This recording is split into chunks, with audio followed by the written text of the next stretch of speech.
Stacia Alexander, America's #1 success therapist, bringing you another episode of Goals Don't Have Feelings, where we're highlighting the emotionality of coronavirus. So today it is the emotionality of nursing, specifically because I have Calandra Eddington coming on the show tonight. She is a registered nurse, and she agreed to talk to us about how people are responding emotionally in her field of work as an essential worker. And she has so much more information to bring us. So thank you for joining us again for this installment of Goals Don't Have Feelings. If you don't know, I am a licensed professional counselor, and I've owned and operated a private practice where I serve people in the community through a diverse amount of clinicians. So somebody asked me about that the other night, are all of the clinicians in the office African American? And no, we're not. There's a diverse staff. We get along really well together. You can certainly research that out or inbox me for some more information. I also have the privilege of running a clinic at a local HBCU where the students are given the opportunity to access mental health care at an early age, which will likely help them for many years to come. The thing that I want to share with you in talking about mental health and the emotionality of the coronavirus is that we need to have these discussions, and it is helping to remove the stigma of mental health. So by you joining in, you liking the page, you commenting on the post, and you starting a watch party, you're actually helping us with this evolution of the talks on mental health and how people are responding during coronavirus. So make sure you do those things as we wait for the guests to come on. If you have time, go to my website, the website is staciaalexander.com, and you can find some of the highlights of the things that I'm doing, like the book that I've written with my family. We're talking about parenting principles. There's also a workbook to help you with understanding how professional traits, your spiritual life, your self-care, and your relationships have an impact on the level of peace that you have as you increase your accountability in all those areas. And you can find all of that information on my website at staciaalexander.com. So make sure you go giving you a few more minutes before we bring Calandra Eddington on. She is the registered nurse that'll talk to us about the emotionality of nursing. You guys go invite people, come back here, talk with us, watch the interview, and then let me know what you think, because we all need to engage in this conversation. All right, when I set out to conduct these interviews, I really envisioned talking to people from all different walks of life. And when I thought about talking with a nurse, I actually put out a shout out on my Facebook page and was really inundated with a list of names. And one of the ladies who was thoughtful enough to reply back and stay in touch was Calandra Eddington. So I am very pleased, and I feel honored for her to take time out of her busy schedule to join us for this special edition of Goals Don't Have Feelings, where we're talking about the emotionality of coronavirus. And tonight we're going to focus on nursing, because we all know how much of, now I don't want to say a burden, but it's definitely a different experience for them working under these conditions. So please welcome Calandra Eddington to the show. Calandra, how are you doing? I'm great. How are you? I am excellent. I can actually say that today. I keep telling people just answer for today, not yesterday or tomorrow, just answer for today. So I'm glad to hear that you're doing well today. Will you tell us a little bit about yourself and, your profession and some other things that you do? Well, hello, everybody. Once again, my name is Calandra Eddington, and I have been a registered nurse for about 16 years now. My medical background has been mostly in women and children's. I've worked in the hospital in 10 plus years, was a supervisor at one point, worked at an OBGYN clinic for about 1.5 years. And I am currently, let me backtrack, and I've also worked in case management. I am currently working for a program that deals with first-time Medicaid eligible pregnant moms, and I follow them until their child is 2 years old. Okay. I'm also a certified aromatherapist and an essential oil specialist, and I am currently getting my certification to be a whole health educator, so I can educate people about their health. So it's more like holistic nursing that I'm going into next. That's awesome, because I don't think people understand the actual relationship between holistically living and just isolating when you get ill or when something is wrong. So Right. that's good. Okay, so with the essential oils, does that tie into your nursing experience as well, or is that something that you enjoy doing and just kind of researched it and have gotten proficient in it? I've researched it and got proficient in it. I was introduced to it pretty much last year. And I said, Okay. let me get my certification in this because there are other ways, not saying that essential oils heal or do anything like that, but it is an alternative way to live a healthier lifestyle. Mm-hmm. So I got interested in essential oils and herbs, by the way, too. So I said, let me get a certification in this. And then once I actually get into my holistic practice, I can actually incorporate everything all together. Excellent. Excellent. I do keep a small vial of lavender and mint next to my bed. So when I go to sleep at night, I just rub it behind my ear and I do it. So yeah, I like essential oils. And we were planning a mental health week over at the college where I work. And we had one of the events that we had was for them to create their own mixes for the essential oils with actual explanations of what oil does, which oil does what. So now I have a vendor. But thank you for coming on the show. And so I heard you say that you're working with pregnant mothers and expectant mothers, right? Yes. Okay. And so how is that population affected by coronavirus and the pandemic that's going on now? Emotionally, they are scared. Mm. They are scared. It's what if my baby gets sick? What Mm-hmm. if I get sick? Who's going to take care of my baby? And what if my family, the household, what if they get sick? What are we Mm-hmm. going to do? Another thing that's also tied to it too is like they're constantly in the house with their kids, so they're not getting a break. And Okay. sometimes the only break that they do have is either talking on the phone with me because we're actually doing telehealth visits right Okay. now where you are not allowed to go into the home. Okay. So either talking to me or either talking on the phone to a friend, that's their only way of escape, or either going to the backyard and just kind of chilling out for a little bit, trying to get some sunlight and coming back in to regroup and to deal with their child. Okay. Okay. And so that's a different perspective than what we're seeing is that even the nurses who are helping on the which in a virtual realm, you're still having to deal with some issues that you wouldn't normally have to deal with in your line of work. It sounds like you're also being a counselor to them, helping them assuage some of those fears that they're having. A counselor, a social worker, giving them resources as they come through. If you Mm-hmm. need diapers, if you need wipes, if you need formula, because at one point, you could go to the store and there was nothing there. So their Okay. issue was, I'm running out of formula, or WIC is not answering the phone, or I Okay. can't get in touch with Medicaid. So Okay. we were trying to find other community resources to make sure that they can get all the supplies that they need for themselves and their babies as well. Excellent. Okay. Okay. And so have you seen like a shift in emotions? Like I know at the beginning people were kind of flippant about this being a pandemic. So what are you seeing now on this end of it?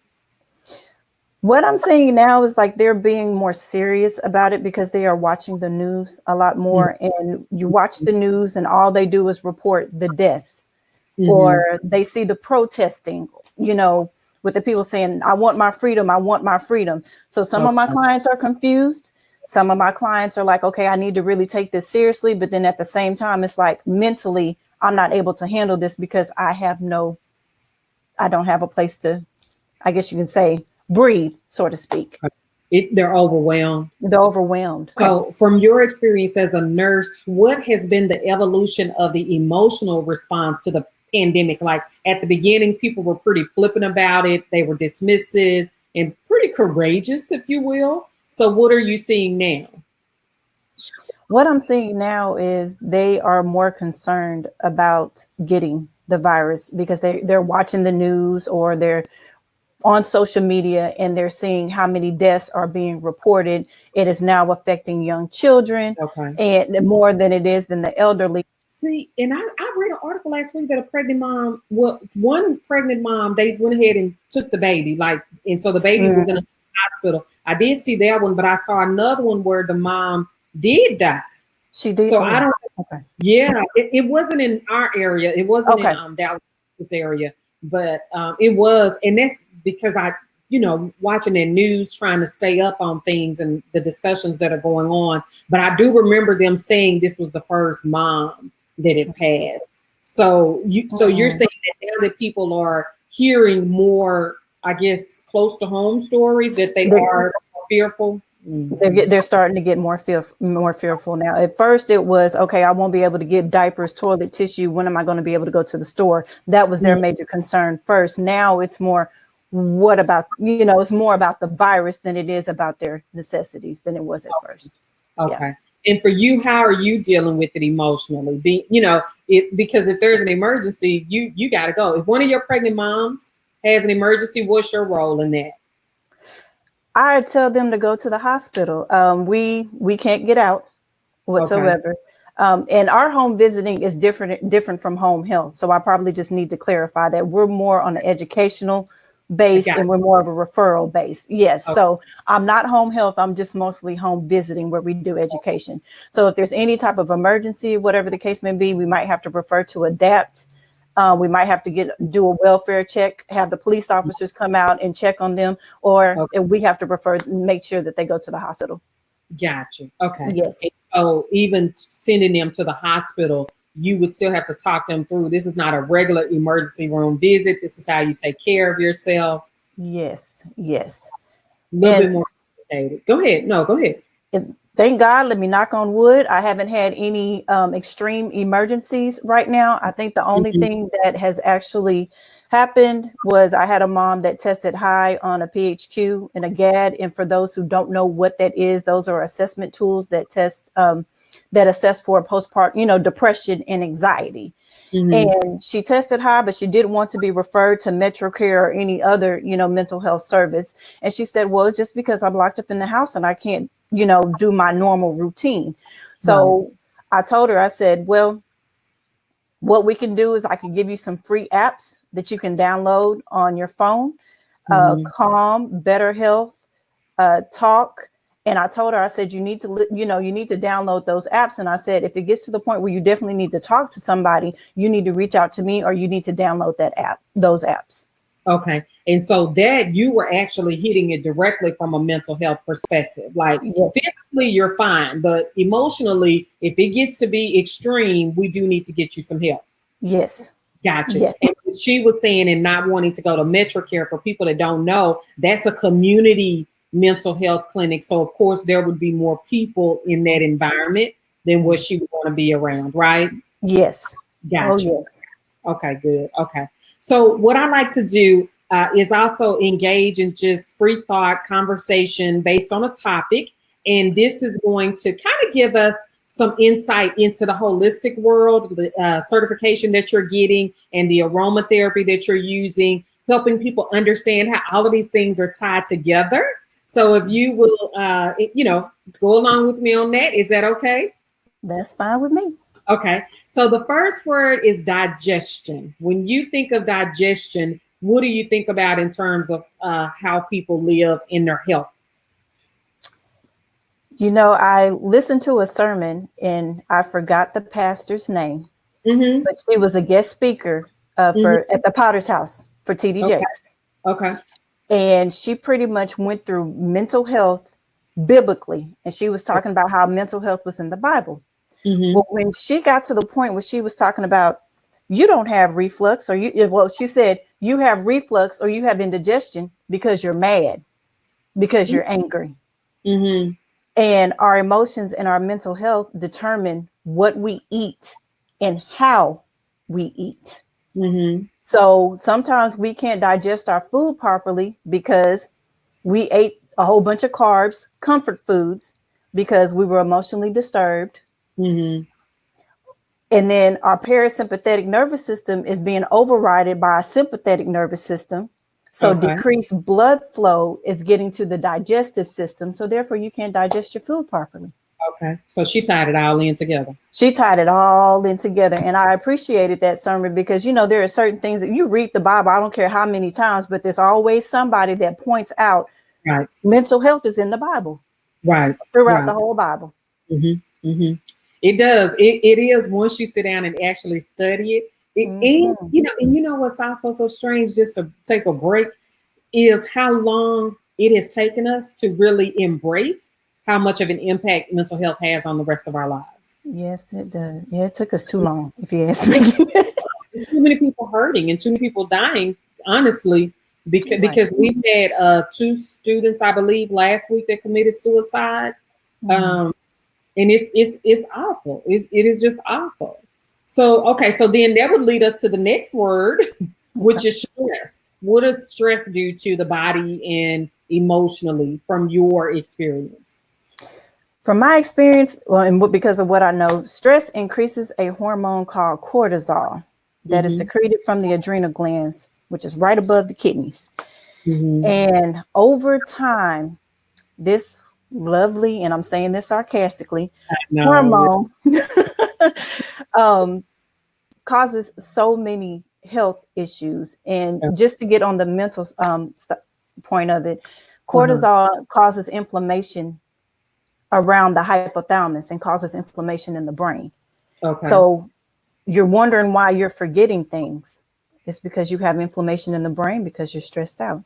Okay. You're wondering why you can't process things. So you're quick to snap because you're tired, you're fatigued, you're not eating the right foods.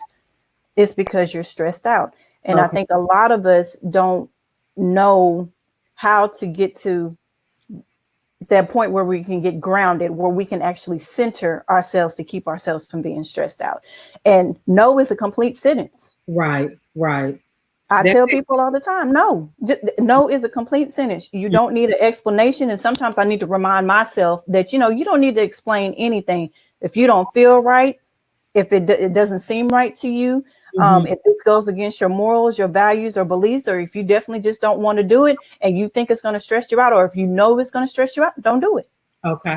Okay. That makes sense. That's what people need to understand. When you have that level of confusion, that's a trick. That's a cue for you to Mhm. rethink what you're doing. Okay, Right. so that's good. What about this last word? Because this is what your expertise is in as well. Aromatherapy. How does that help us emotionally and physically? Well, a lot of people don't know that when we smell things, it's Mm-hmm. close to the limbic part of our brain, which Okay. is not too far from the frontal, which is right here. The frontal's here, then the limbic is right behind it. That ties to our emotions. Okay. So the best example that I give people when I explain aromatherapy is when you walk by a man and he has this cologne on that just hits you and you're like, oh, he smells good. Mm-hmm. Emotionally, you feel good. Mm-hmm. On the opposite end of the spectrum, you smell something and you're like, oh, that stink. You Mm-hmm. catch an attitude. Mm-hmm. Mm-hmm. So aromatherapy ties to your emotions just by the scent. If you love that scent, it's going to work for you. You're going to feel happier. If you don't like that scent, that's not something that you want to deal with, and you're going to probably have an attitude about it. So that's one part of aromatherapy. The other part of aromatherapy is the therapeutic part of of aromatherapy. So some people actually use essential oils because of their chemical properties. Like this might help for my knee pain. This might help for my menstrual cramps, or this might help for my headache. Oh, so you can actually get, oh, okay. I didn't know that. Yes. Didn't realize it. Okay. So not only because I'm familiar with it for the emotional response that your body may have to it, like you were saying, if you smell something good, like if I smell peach cobbler, then that's going to There you go. release those health, I mean those happy endorphins and I feel good, serotonin. Mhm. But somebody that's musty or smells like a dog, Exactly.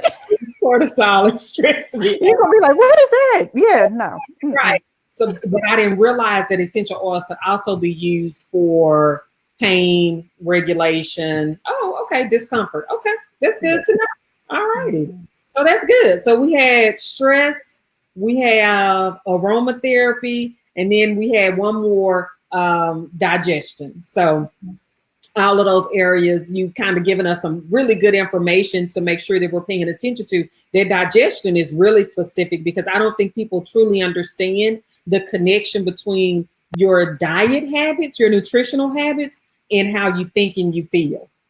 Yes. The- Like, oh yeah, they're everything is everything.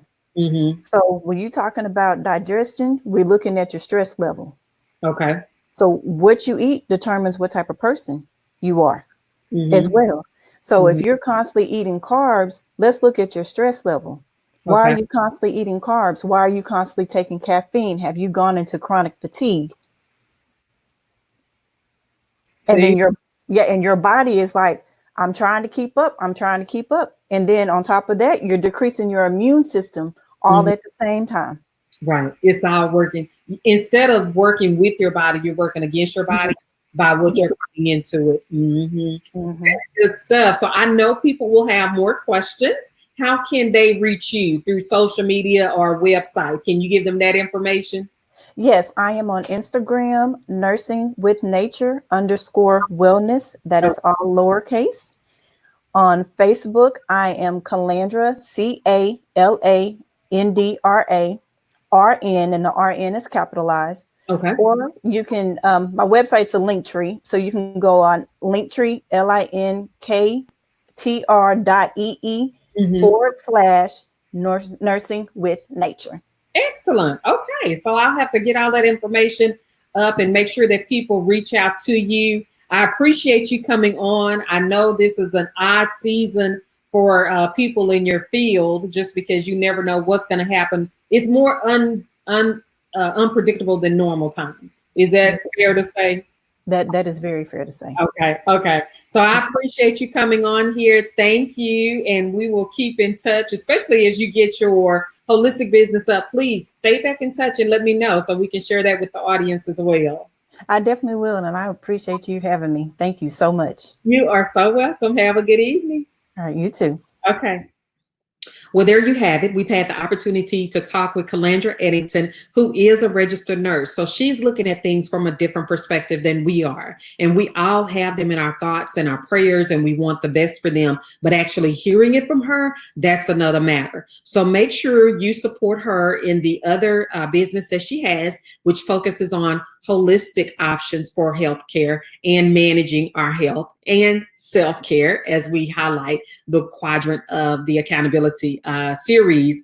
But after you like her pages, also go like, share, and comment on the social media profiles I have, where you'll always see information about mental health advocacy and removing the stigma of mental health. Until next time, please stay safe, you all. Take care of each other, and we'll meet here again. This is Dr. Stacia Alexander, America's #1 success therapist, for another episode of Goals Don't Have Feelings. Thank you.